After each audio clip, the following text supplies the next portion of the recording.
우리는 지금 사울에 의하여서 광야로 쫓겨나간 다윗의 도피 생활에 대해서 지금 살펴보고 있는데요. 사실 실상은 사울 때문이라기보다는 하나님께서 사울을 통하여서 다윗을 광야로 데리고 나가신 것이다라는 것을 우리가 살펴보았죠. 하나님께서 사실 다윗을 데리고 나가셨고, 그리고 하나님은 그 광야에서 10년 가까운 시간, 10여 년의 시간을 신실하게 다윗과 동행해 주시고 다윗과 함께 해 주셨습니다. 그런데 우리는 이 다윗의 광야의 시간을 단순히 얼핏 바라보고 단순히 그냥 다윗과 같이 그 안에 불순물이 있는 자, 약함도 있고 악함도 있는, 그래서 현실을 마주하게 되면 죄도 드러나게 되고 또 연약함도 드러나게 되는 그러한 불순물들을 단순히 제거하는 그런 연단이라고 이 광야의 시간을 바라볼 때가 있습니다. 그래서 하나님께서 우리에게 광야를 허락하시면, 내 안에 죄가 많고 내 안에 연약한 부분이 많아서 하나님께서 나를 깨끗하게 하시고 그냥 나를 연단하시려고 광야를 허락하셨구나, 이렇게 단순히 바라볼 때가 있습니다. 그런 의미가 없는 것은 아니지만, 우리가 어제 말씀을 통해서 살펴보았던 것은 하나님께서 다윗을 10년이라는 시간 가까운 동안 광야의 시간을 허락하셨던 것은 단순히 그를 좋은 사람 만들고 거룩한 사람 만들어 연단하려고 하는 것이 아니라 하나님의 나라를 세우고 계신다라는 것을 우리는 어제 살펴보았습니다. 다윗이 있는 그곳에 선지자가 있고요. 다윗이 있는 그곳에 제사장이 있고요. 다윗이 있는 그곳에 애복과 하나님의 뜻이 있고, 다윗이 있는 그곳에 하나님의 나라의 초석이 되는 사람들이 거기에 있고, 다윗이 있는 그곳에 하나님이 계시고, 그곳에 거룩한 양식이 있고, 그곳에 강력한 무기가 있어요. 그러니까 하나님은 단순히 한 사람을 정결하게 하시려고 광야로 내모신 것이 아니고, 다윗이 있는 그곳에서 보이는 사울이 통치하는 나라 가운데서 보이지 않는 하나님의 나라를 세우고 있다라는 것을 보게 됩니다. 사울이 통치하는 보이는 세상 나라 가운데서 하나님은 보이지 않는 하나님의 나라를 지금 세우고 있고, 특별히 또한 보이지 않는 다윗의 그 속에서 하나님의 나라를 세우고 있다라는 것을 보게 돼요. 다윗은 하나님을 의지하기보다는 사람을 의지했고, 자기에게 주목했고, 자기의 감정이나 자기의 생각을 따라 움직였고, 죄를 지었던 자였어요. 그러나 시간이 지나면 지날수록 광야에서 어떻게 됩니까? 그 광야에서 하나님의 나라, 보이는 세상 나라 가운데서 하나님의 나라, 보이지 않는 하나님의 나라가 세워지기도 하지만, 다윗이라는 그 한 사람 안에 이제 하나님의 말씀을 따라 움직이고 있는, 하나님만 쫓아 살아가고 있는 다윗 속에 하나님의 나라를 세우고 있다라는 것입니다. 그러므로 광야는, 즉 우리가 지금 보이는 세상 나라 가운데서 보이지 않는 하나님의 나라를 세우고 계시는 그 하나님께 부름을 받아서 지금 하나님의 통치를 받는 하나님의 나라가 되게 하시려고 광야로 우리를 보내셨다라는 것이고, 저와 여러분이 광야의 시간을 걷는 이유도 단순히 나 좀 깨끗한 사람, 정결한 사람, 하나님이 쓰시기에 합당한 사람, 그런 연단의 수준만이 아니라 하나님의 말씀에 생명을 거는 하나님의 나라, 하나님께 지금 통치를 받고 하나님의 영과 하나님의 말씀에 지금 통치를 받는 하나님의 나라가 되게 하시려고 우리를 부르셨다라는 것을 기억해야 하는 것입니다.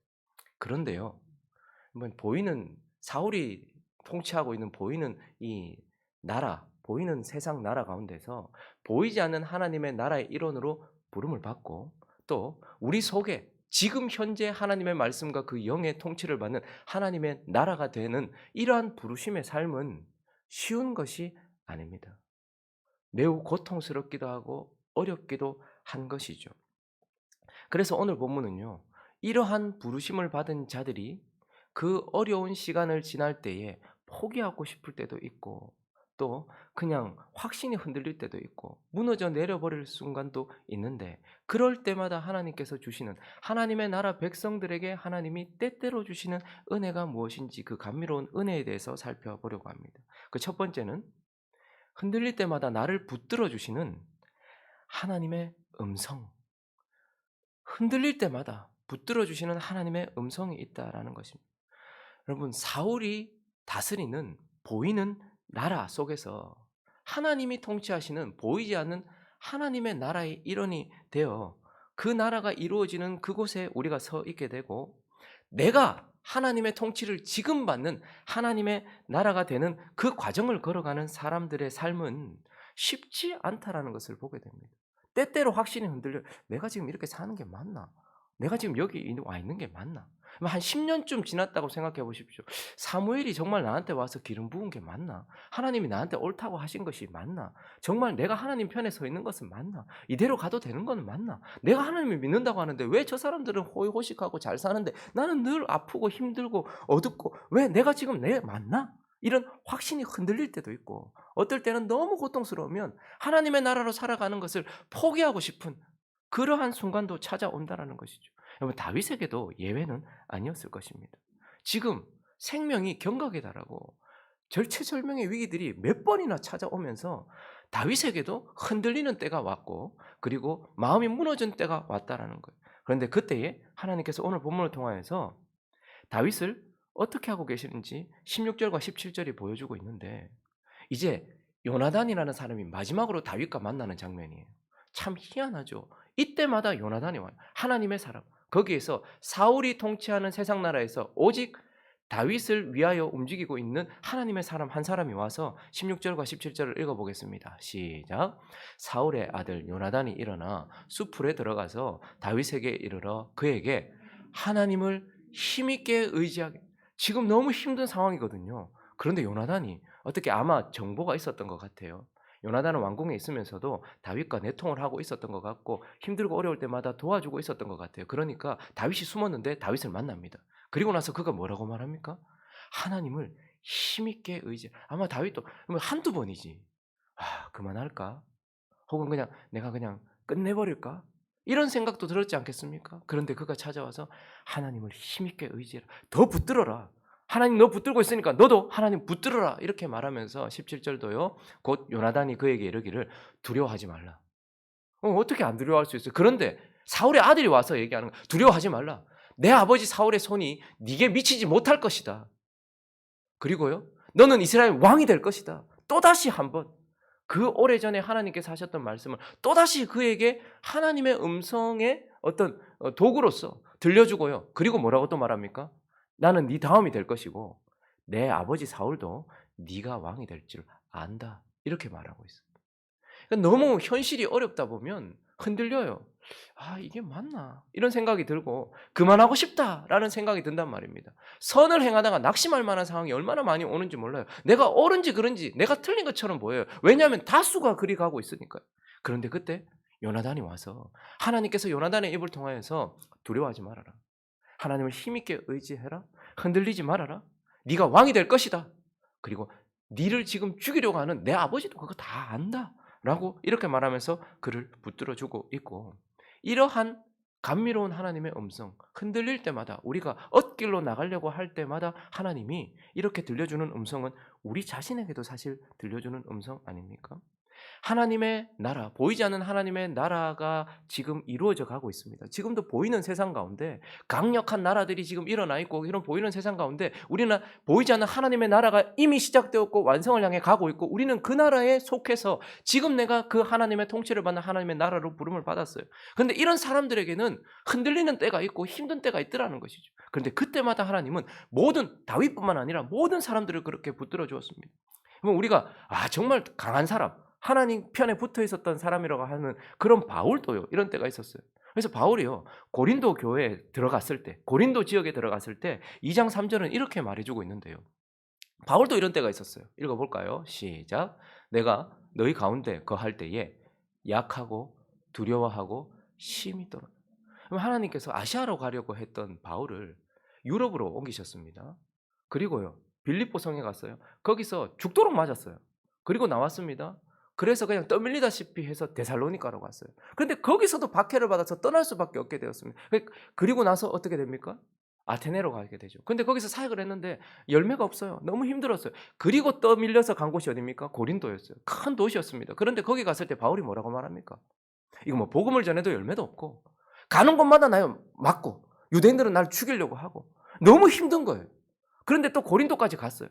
너무 힘들고 어려운데 거기 갔을 때 나는 약하고 두렵고 심히 떨었다. 그만할까? 이런 생각도 들었다는 것이죠. 그런데 사도행전 18장을 가보시면요, 이때 고린도에 갔을 때에 9절과 10절은 그렇게 심히 두렵고 떨었던, 약했던 이 바울에게 하나님께서 어떻게 하셨는가 읽어볼까요? 시작. 밤에 주께서 환상 가운데 바울에게 말씀하시되 두려워하지 말며 침묵하지 말고 말하라. 내가 너와 함께 있음에 어떤 사람도 너를 대적하여 해롭게 할 자가 없을 것이니 이는 이 성중에 내 백성이 많음이라 하시더라.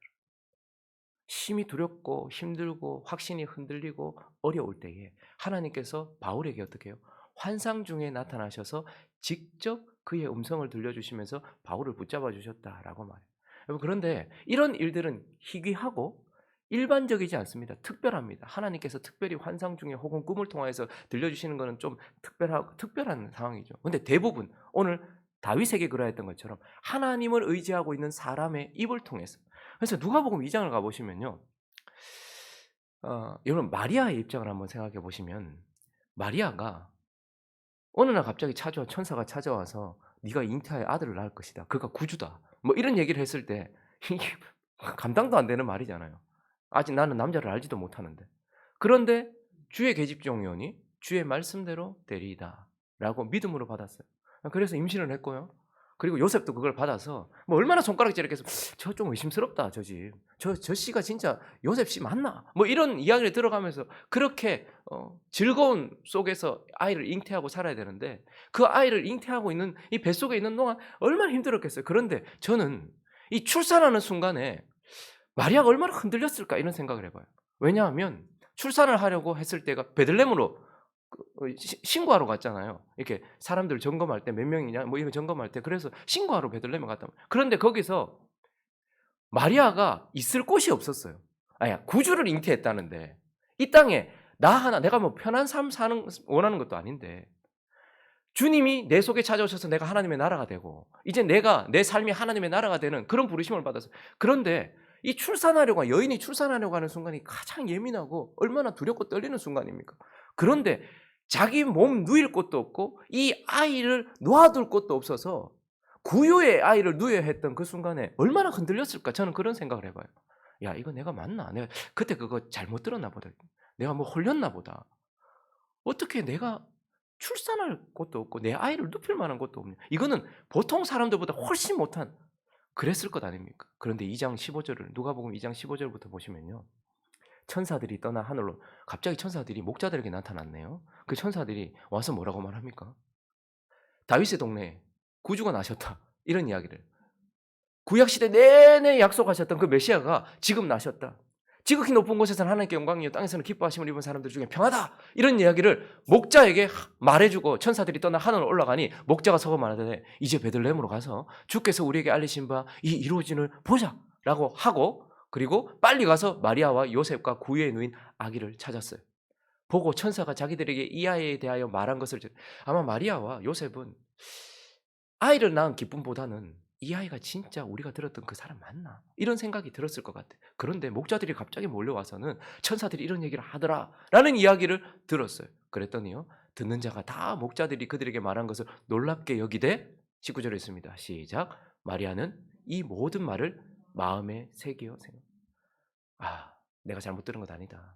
하나님께서 내게 이 말씀 하신 게 맞고 지금 내가 낳은 이 아이가 구주다라는 것을 마음에 새겼을 것입니다. 그리고 계속 가보면요, 28절로 가보시면 28절부터 34절 보시면 이제 난지 8일 만에 할례를 행해야 되잖아요. 그래서 율법대로 이 아이를 하나님께 바치려고 성전에 들어갔단 말이죠. 그랬더니 또 한 노인이 나와요. 시몬이 아기를 안고 하나님을 찬송하여 이르되 주제여 이제는 말씀하신 대로 종을 평안히 놓아주시는도다. 내 눈이 주의 구원을 보았사오니 이는 만민 앞에 예비하신 것이요 이방을 비추는 빛이요 주의 백성 이스라엘의 영광이다 하니 그의 부모가 그에 대한 말들을 놀랍게 여기더라. 또 들려주시는 거예요. 하나님께서 흔들리지 말아라. 이가 예수 그리스도, 이가 바로 메시아다라고 가르쳐 주시는 것입니다. 그리고 좀 더 가면 36절에도 보면요, 우리가 잘 아는 안나라는 아셀 지파 바누엘의 딸 안나라 하는 선지자가 있어. 나이가 매우 많았더라. 그가 결혼한 지 딱 7년 남편하고 살았어요. 그리고 남편이 죽었고 과부가 되어 84세가 되었더라. 이 사람이 성전을 떠나지 아니하고 주야로 금식하며 기도함으로 섬기더니 마침 이때에 나와서 하나님께 감사하고 예루살렘의 속량을 바라는 모든 사람에게 그에 대하여 말하니라. 이 아이를 보면서. 그러니까 우리가 하나님 나라 백성으로서 지금 보이지 않는 하나님의 나라는 보이지 않습니다. 그렇지만 강력하게 지금도 이루어져 가고 있고 이미 시작된 하나님의 나라가 아직 이루어지지 않고 나가고 있고 우리는 그 백성으로 부름을 받았고 우리는 그분의 통치를 받는 하나님의 나라가 되었단 말입니다. 그런데 그러한 삶을 살아갈 때 우리 삶이 녹록치가 않아요. 흔들리기도 하고 그냥 나도 이렇게 살까? 세상 사람처럼 살까? 그냥 이제 이렇게 하지 말까? 그런 확신이 흔들릴 때가 있단 말이죠. 그런데 그때마다 하나님께서 네가 맞아. 그렇게 가라고 하나님께서 그의 음성을 들려주시면서 흔들리는 포기하고 싶은 그를 붙들어 주십니다. 저는 우리 교회가 이제 4년을 지나가고 있는데요. 많이 흔들렸어요, 사실. 좀 부끄러운 이야기지만 내가 여기 온 것이 맞나? 하나님께서 우리를 부르신 것이 맞나? 내가 틀린 것인가? 이런 생각을 할 때가 있었습니다. 근데 참으로 놀랍게 제가 기록을 해 놨거든요. 그때그때마다 하나님의 사람들의 다수가 아니었습니다. 소수의 사람들이 하나님의 사람들의 음성을 통하여서 하나님이 너를 부르셨다. 하나님이 너를 이곳으로 부르셨고 하나님이 이곳에서 일하고 계신다. 내가 지금 가고 있는 것이 맞나? 라고 흔들릴 때에도 하나님께서 맞다라는 말씀을 몇 번이나 사람들의 입을 통하여서 저에게 들려주셨고 저는 그때그때를 기억하고 있습니다. 흔들리지 않을 수 없었던 에이스 침대 같은 삶을 살지 못했지만 그러나 흔들릴 때마다 희한하게 하나님께서 어떤 사람들 그것도 제가 뭐 그렇게 기대했던 사람들도 아닌 누군가의 전화 한 통, 누군가의 차를 마시면서의 대화, 누군가의 직접 찾아와서의 말 그리고 흘려가는 말처럼 했던 그런 말들이 갑자기 저에게 흔들리던 저를 붙들어 주기도 했고 연약했던 저를 다시 일으켜 세워 주기도 했다라는 것이죠. 우리가 하나님의 길을 걸어갈 때면 흔들릴 때가 있지만 그러나 포기하고 싶을 때도 있지만 그러나 하나님이 붙들어 주시는 음성이 있다라는 것을 우리가 다윗을 통해서도 보고 우리의 삶을 통해서도 보게 된다라는 것입니다. 그리고 또 하나 귀한 하나님의 은혜가 있습니다. 지금 하나님의 나라의 통치를 받으며 지금 이곳에서 하나님 나라로 살아가는 자에게 하나님은 보호해 주시는 하나님의 손길을 허락해 주신다는 것. 하나님의 입을 허락해 주시기도 합니다. 그의 음성이 들려주시기도 해요. 그러나 우리는 그의 손길을 경험하게 됩니다. 여러분 다윗은 진짜 위태로웠습니다. 그냥 잠시 손해보고 힘들고 이 정도가 아니라 진짜 위태로웠어요. 12절을 보시면요. 굳이 하지 않아도 되는데 하나님이 블레셋에게 지금 어려움을 당하는 그일라 사람들을 다윗을 통해서 구원하세요. 다윗이 이르되 그런데 구원해 줬어요. 근데 이때 그일라에 있다라는 소식을 듣고 사울이 죽이겠다고 또 쫓아온단 말이죠. 그런데 그일라 사람들이 나와 내 사람들을 사울의 손에 넘기겠습니까? 하나님께 물었더니 여호와께서 구원을 입고 은혜를 입은 그일라 사람들이 너를 넘길 거다 이렇게 얘기했어요. 지금 어쩌면 이 사람들한테 배반을 당해서 죽을 수도 모르는. 그래서 도망을 갔어요. 그래서 10 광야, 오늘 본문의 10 숲을 이곳으로 도망을 갔단 말이에요. 이 지역이 유다 지역입니다. 다윗이 어느 지파입니까? 유다 지파예요. 사울은요? 베냐민 지파예요. 그러면 유다 지파 사람들이 다윗을 도와줘야 되지 않습니까? 친족 아닙니까? 그런데 오늘 19절 보시면요. 그때에 10 사람들이 기브아에 이르러 사울에게 나와 이르되 다윗이 우리와 함께. 그러니까 지금 유다 사람들이니까 아마 10 광야에서 아마 다윗과 그들이 같이 있었던 것 같아요. 그런데 우리와 함께 광야 남쪽 하길라 산 숲을 요새 숨지 않은 그걸 사울에게 가서 이야기해요. 그리고 이렇게 얘기합니다. 그라운즉 왕은 내려오시기를 원하시는 대로 내려오소서. 그를 왕의 손에 넘길 것이 우리의 의문이다. 지금 곧 다윗이 잡혀 죽을지도 모르는 그런 10 사람들의 배반에 의하여서 지금 그런 위험한 상황에 처했어요. 그런데요. 그럴 때마다 놀랍게 다윗이 계속 그 위기를 모면합니다. 이 좁은 땅덩어리 안에서 계속 그 위기를 모면해요. 그랬더니 사울은 뭐라고 말하는 거 아니까 22절을 보니까 어떤 사람이 내게 말하기를 나도 그렇게 생각하는데 그는 심히 지혜롭게 행동한다. 이 좋은 의미가 아니고 정말 얍삽하다. 정말 약사 빠르다. 저거 맨날 딱 잡으려고 하면 그때 도망가고 잡으려고 하면 그때 도망가고. 그래서 사울은 다윗이 약사 빨라서 못 잡았다 이렇게 생각을 해요. 그러나 실상은 무엇입니까? 14절요. 다윗이 광야의 요새에도 있었고 또 10광야 산골에도 머물렀으므로 사울이 매일 찾되 하나님이 그를 그의 손에 넘기지 아니하시니라. 사울의 손이 그를 붙들지 못했던 이유는 하나님의 손이 그것을 허락하지 않았다라고 말하고 있고, 오늘 26절과 27절은 단순한 하나님의 손이 아니라 강력한 하나님의 손길이 그를 보호했다라는 것을 보게 됩니다. 지금 진짜 잡히기 일보 직전이었어요. 사울이 산 이쪽으로 가며 다윗과 그의 사람들은 산 저쪽으로 가며, 다윗이 사울을 두려워하여 급히 피하려 하였으니 이는 사울과 그의 사람들이 다윗과 그의 사람들을 애워쌌다, 잡으려 했다. 이제 포위당했단 말이에요. 자, 그런데 다윗도 이제 여기까지구나 생각했을지 모르겠어요. 그런데요, 전령이 사울에게 와서 이르되 급히 오소서 블레셋 사람들이 땅을 침노하나이다라고 말했고, 그래서요 어떻게 됩니까? 사울이 거기를 떠났다라고 말하고 있습니다. 여러분, 우리가 보면 우연이고 행운이다 이렇게 생각하는 일들이 다윗의 삶 속에 너무 많이 일어났어요. 근데 어떻게 이 일이 반복되는데 우연이고 행운이라고 말할 수 있겠습니까? 하나님의 손길, 강력한 하나님의 손길이란 무엇입니까? 상황과 환경을 통치하여서 움직이고 계시는 하나님의 섭리를 하나님의 강한 손이라고 이야기합니다. 하나님께서 요셉을 이집트로 보내시고, 요셉을 보디발의 집으로 보내시고, 요셉을 감옥으로 보내시고, 요셉을 바로 앞에 보내시고, 요셉을 총리로 세우신 것은 하나님의 강한 손이 그를 그렇게 인도했습니다. 행운이 있었고 우연이었던 것이 아니고 하나님의 강한 손이 그렇게 했단 말입니다. 그러므로 우리가 하나님의 나라로 부름을 받아서 그분의 나라로 지금 그분의 통치를 받고 살아갈 때 고난이 없는 것은 아니지만, 그 강력한 바라보다 더 강력하게 하나님께서 이때는 블레셋이 갑자기 쳐들어오게 하시면서 사울이 떠날 수밖에 없도록 하신 것을 보면서 하나님의 강력한 손길이 계속해서 우리를 붙들어주고 있다라는 것을 확인하게 되는 것입니다. 즉, 그의 강력한 손, 이것은 상황과 환경과 사람과 사람의 마음까지도 움직이시면서 하나님께서 우리를 인도하고 보이지는 않지만, 그러나 상황과 환경이 변하는 것을 통해서 바람이 불었으니까 저 나뭇잎이 흔들리는 것처럼 하나님이 움직이셨으니까 블레셋이 움직였고, 하나님이 움직이셨으니까 사울이 다시 간 것 아니겠습니까? 이 강력한 하나님의 손길이 다윗을 붙들고 있다라는 것을 보게 되고, 여러분, 저와 여러분의 삶도 그렇지 않습니까? 우리가 무슨 믿음이 좋아서 여기 있는 겁니까? 우리가 뭐 그렇게 잘했기에 우리가 하나님도 떠나지 않고 지금 여기에 앉아서 하나님을 섬기고 있는 것일까요? 그건 그분이 강력한 손으로 우리를 보호해 주셨기 때문이다라는 것을 보게 됩니다. 말씀을 정리하겠습니다. 여러분, 하나님은 지금도 보이는 나라 가운데서 보이지 않는 하나님의 나라를 이미 시작하셨고 완성해 가고 계십니다. 그리고 저와 여러분을요, 그 보이지 않는 하나님의 나라의 백성으로 부르셨고, 특별히 죽어서 가는 하나님의 나라가 아니라 지금 현재 하나님의 말씀과 하나님의 영의 통치를 받는 지금 현재 저와 여러분을 하나님의 나라로 부르셨어요. 그렇기 때문에 광야에 우리가 서 있고요, 그렇기 때문에 우리가 고난을 당하고 있습니다. 그래서 우리는 광야 같은 인생길, 우리는 나그네 같은 삶을 산다라고 우리가 이야기해요. 이 길이 쉽다고 말할 수는 없습니다.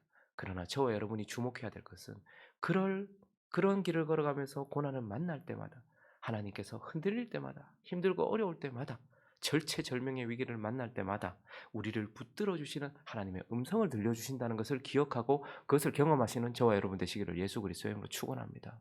그리고 그분의 강력한 손길이 우리를 보호하고 있다는 것도 경험하여서 하나님을 예배하고 찬양하는 하나님의 나라로 끊임없이 달려가는 저와 여러분 되시기를 예수 그리스도의 이름으로 축원합니다.